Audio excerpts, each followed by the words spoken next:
You already know that femoral artery continues into popliteal. It comes to popliteal fossa through hiatus adductorius. And in popliteal fossa, popliteal artery has deepest position, most superficial under the skin.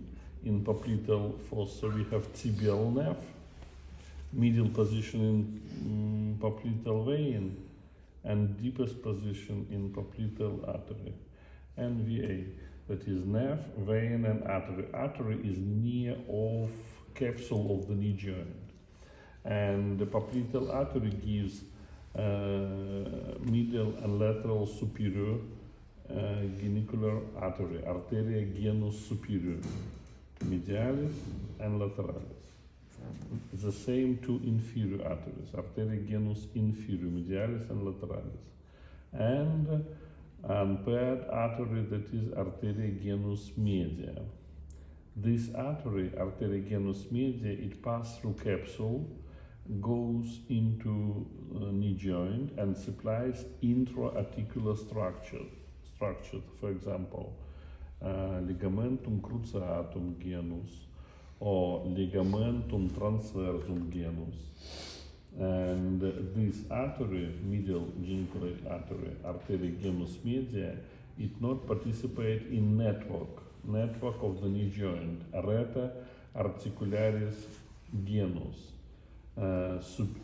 Superior lateral medial, inferior lateral and medial, and arteria genus descendens, they make network of the knee joint, but this medial artery not participate in network.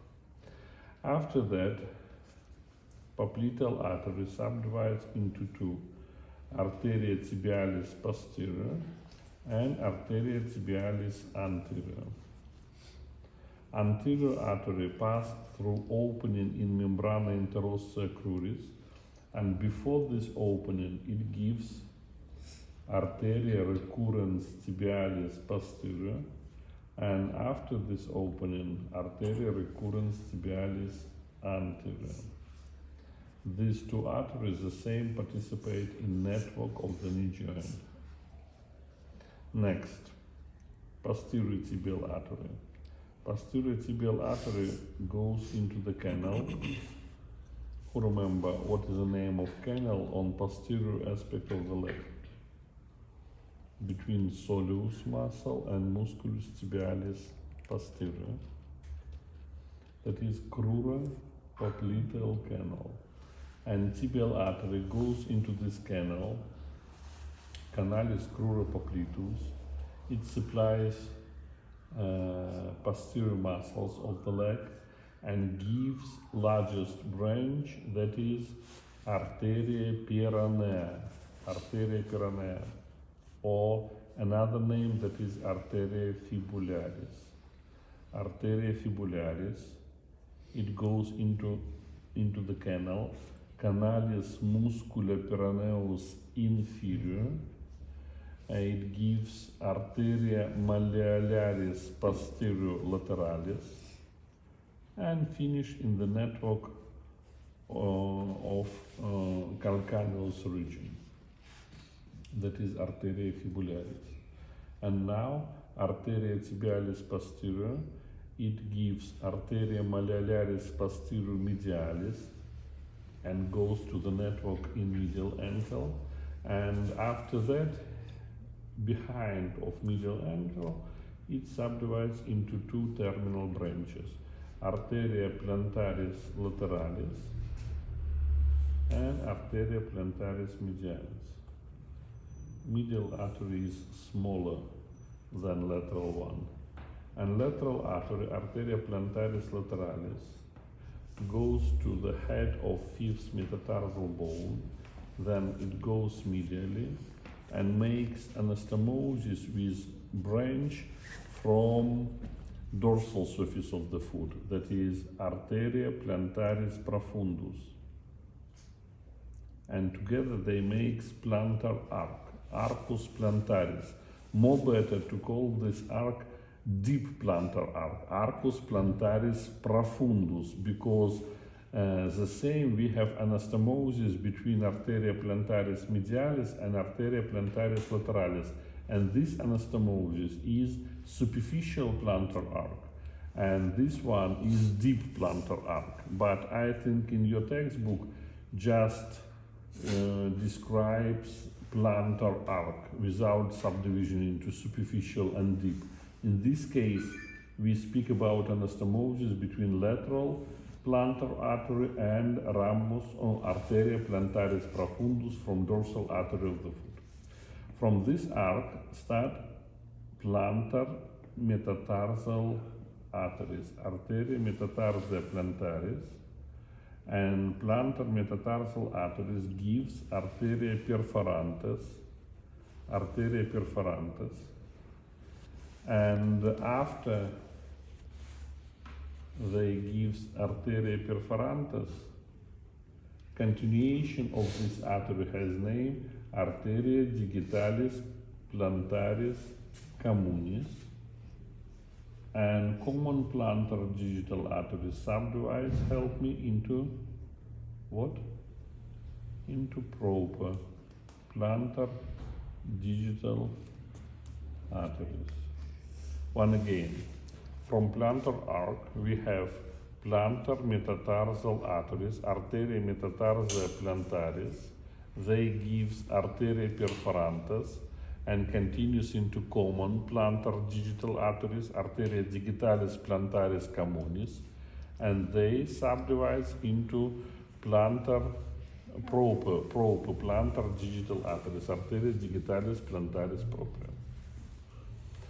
That is in plantar surface of the foot. Now, anterior tibial artery. Anterior tibial artery, it goes to anterior surface of the leg, gives arteria malleolaris anterioris, medialis, and lateralis. Both of them participates in network. It is arteria malleolaris medialis, and here arteria malleolaris lateralis. Then anterior tibial artery continues into dorsal artery of the foot, arteria dorsalis pedis, and arteria dorsalis pedis gives arteria tarsa medialis, then arteria tarsa lateralis, next arteria arcuata, and arteria arcuata makes anastomosis with arteria tarsa lateralis. The same it gives arteria metatarsa dorsalis prima, first metatarsal dorsal artery, and arteria plantaris profundus, which goes to plantar surface and makes arcus plantaris. I already said that first metatarsal dorsal artery starts directly from arteria dorsalis pedis. All another metatarsal dorsal arteries starts from arteria arcuata.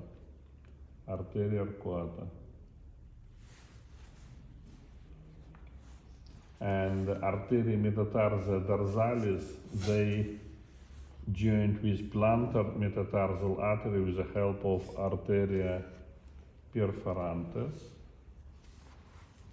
and dorsal metatarsal arteries subdivides into dorsal digital arteries, arteria digitalis dorsalis.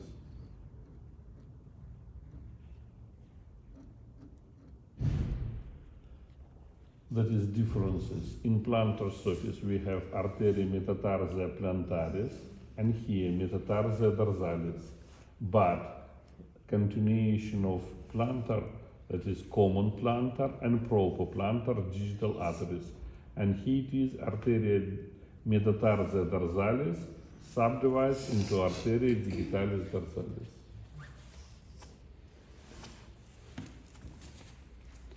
Of course, this diagram only for your understanding.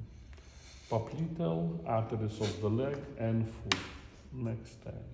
Your questions? No.